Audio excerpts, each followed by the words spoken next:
Witchery. Yes, Witchery, the mod of all time, fully undocumented, and just a lot of its main mechanics forgotten to the modern eye. Old mods like this tend to have some quirks, normally not relating to the main progression of the pack whatsoever. Most of the time, they are useless, sometimes are funny, and every once in a while you stumble across something that's actually viable in a normal run.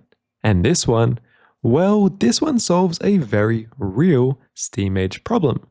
If you are a solar boiler enjoyer, and I know there are many of you, then you already know the pain. Finding silver is awful in the early game. You're basically required to scavenge as much small ores as possible. But what if I told you that there's a way to get silver easily in Steam Age and even Stone Age if you push it, using nothing but witchery? And these rates are absolutely insane if you approach it with the right setup. Let me show you. So in Witchery, there's a mechanic called Lycanthropy. If you've been watching my streams for Project Singularity, you may have seen me use this. It basically lets you turn into a wolf ridiculously early. It's cool and I'll do a full video on it eventually, however this isn't the main focus. While I was going through the progression path, I noticed something odd to say the least. The Wolf Outer has a recipe that requires an item called Silver Deposits. At first that sounds like some sort of auto-converted flavored GTH recipe jank, but then I checked if it had a conversion recipe, and yeah, Silver Deposits could be converted directly into GregTech Silver. And because Witchery is in the Steam Age, that absolutely set off alarm bells in my head.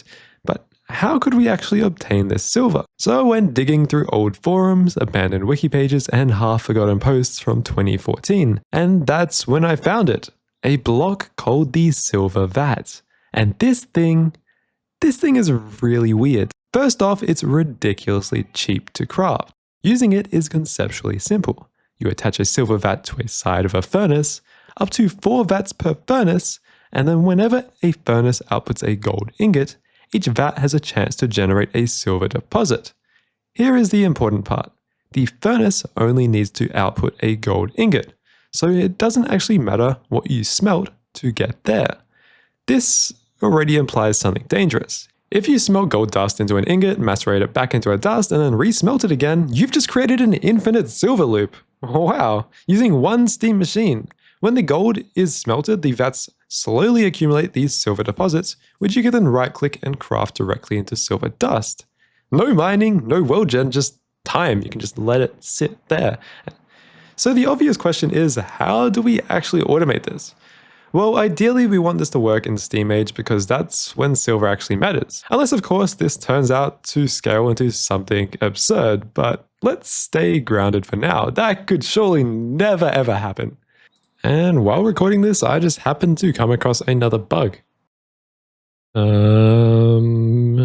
what I just found while testing Lilith out by accident. I just had a Lilith spawned in my world because I was wondering how Vampirism worked at some point. So Lilith has an ability to enchant any item that you right click with when you kill her. I'm not going to explain how this works, but I thought I'd just mention it in this video because I just randomly found it. But if you get a stack of books, you right click it with her, she'll enchant the entire stack of books for you. That's all your looting books. I wanted to sneak a tip into this video, and I guess there you have it. Let's get back on track. Your first instinct might be, just put the hoppers under the vats. Surprisingly, that doesn't work. It turns out the devs did think about that, at least a little bit. So I went digging into the code, and bingo! The silver vat checks the output stack size of the furnace. It compares it to the current stack size to the previous one, and if the stack size doesn't increase, no silver is generated. So that means if we have a hopper directly under the furnace, and it instantly is pulling out gold, the stack will never grow and we'll never get some sort of output. We need at least 1 gold ingot in there at all times. So the vat will never trigger. However, I can think of a simple workaround. With some simple redstone logic, you can keep at least 1 gold ingot sitting in the furnace output at all times. It is easiest to maintain this at 63 and just time it slightly slower than a furnace cycle. Because that's just how redstone works. In Steam Age, you don't have access to precise timings. Problem solved. So this setup here just cycles over and over a comparator loop, and we can turn it on and off, and it will just maintain this 63 ingot stack. And as you can see, these silver will constantly be produced and produced. It is fairly slow, so we need to work out how we can increase the speed. At this point, we're only getting around 16 silver dust an hour. But here's where it gets better. Looking further through the code, I noticed something important. There are no checks for a vanilla furnace. So let's try out something faster. In SteamAge, the fastest option we have is the EFR blast furnace. Let me just put it in, hook up the vats, and yeah, it works. It is now double the speed of a normal vanilla furnace. Awesome. So the faster the output we have, the more silver we can make. And the EFR blast furnace is the fastest we have at the moment. So we are effectively doubling the production rate. Measured over time, this setup approximately produces 33 silver per hour for an extremely low material cost, assuming you loop the gold through a macerator to keep it self-sustaining. And here is where it ends if you want to stay completely bugless in your run. Well, not gonna lie, compared to mining, this is already absurd. It's literally just a furnace, a few silver vats, and a couple comparators, and the silver vat recipe is just so insanely cheap. You just need some iron to make a bucket of water, and that's pretty much the full extent of it. But yeah, the moment I saw this working, I knew there was more room to exploit it. So I mentioned it to a small YouTuber named Neurotic Goose. Some of you may probably know him. I play with them in Project Singularity. And his first question was so big brain I didn't even think of it. What if you had two furnaces with different output stack sizes and you just somehow alternated them? And I knew exactly how to do it. I genuinely wish I recorded my reaction when he said that. My brain just went ding ding ding. Enter Thormcraft, my favorite mod in the pack. There's a block called the Transvector Dislocator. And with a redstone signal, it can teleport blocks over a short distance. So the idea was simple. Two furnaces, each with a different gold stack size in the output, and rapidly teleport them back and forth using a fast redstone clock between silver vats. Let's try it. And yeah, it works. The silver vats see the output stack size constantly changing, so they keep triggering, even though nothing is actually being smelted. Which means this is now fully fuelless silver automation. No coal or steam or any input cost at all, because the silver vat never checks whether something is being smelted. So only the output stack is changed. Kind of insane, right? I'm very glad I ran this past Goose. That said, I still wasn't really satisfied with this rate. And now that we were using Transvector Dislocators, this tech was gated to MV. And I really wanted it in SteamAge.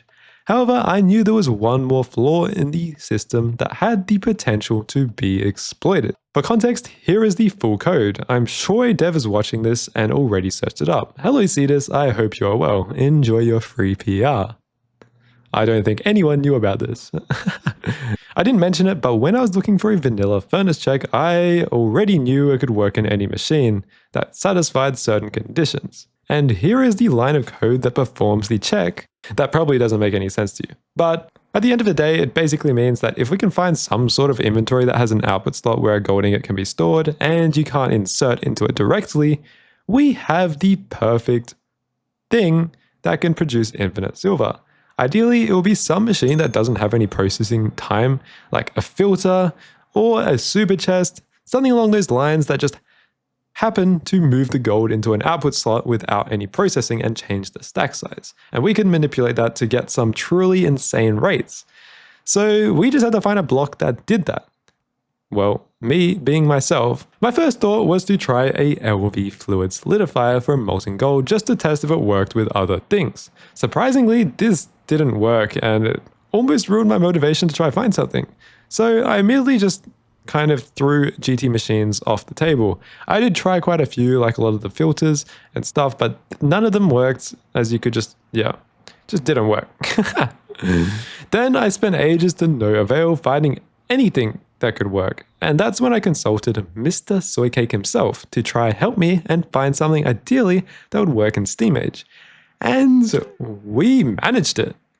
Thank you, Railcraft. I love you so much. I don't know how Soy found this. I did try testing it. I just didn't know how it works, but apparently Soy did. So there are some things called advanced item unloaders, and they can just offload items from a minecart hopper into some sort of inventory, and they have an output. And you can cycle this gold constantly. I bet you've probably never used this item in your life. This is kind of insane. What's even better is they use the freaking hopper minecarts, which is probably one of the fastest ways to transfer items in SteamAge. So we are about to get some insane gold throughput, which is directly proportional to silver throughput. Let's just hook up a few translocators and pipes, everything accessible in SteamAge, by the way, and there we have it. A truly insane setup. I'm not going to give you a full guide since I'm sure this is going to get patched very soon. But yeah, let's hook up these hoppers and see how fast we can produce silver. Yeah, well, I hope that's enough for SteamAge. I don't ever condemn cheating. I just thought this would be a funny oversight to showcase between mods, even though no one really knows about it just yet. And I thought I would show my process of how I think when I'm trying to find some of these little exploits. Hope you enjoyed and have fun with infinite silver if you choose to abuse it. Enjoy! Just for an FYI, this setup is currently capped by the hopper limit. You can increase the speed with hopper minecarts, but I really don't bother with that. So you can definitely get more output of this. But for now, each hopper is fully maximized and there's just more silver overflowing in the silver vats. But this should be definitely enough for SteamAge, and I'm sure there's better ways to extract from the silver vat later on. This equates to approximately 2.5 items per second per vat, so that's 10 items per second with 3,600 seconds in an hour. So we multiply that by 4, divided by 9, we get approximately 4,000 silver per hour. So I would say that's all right. If you do want to participate in helping me find some further bugs or useful strats in the game, join my Discord. There's a lot of like-minded people there, and you may meet some really awesome people. Anyways, thank you, and don't forget to subscribe to my channel.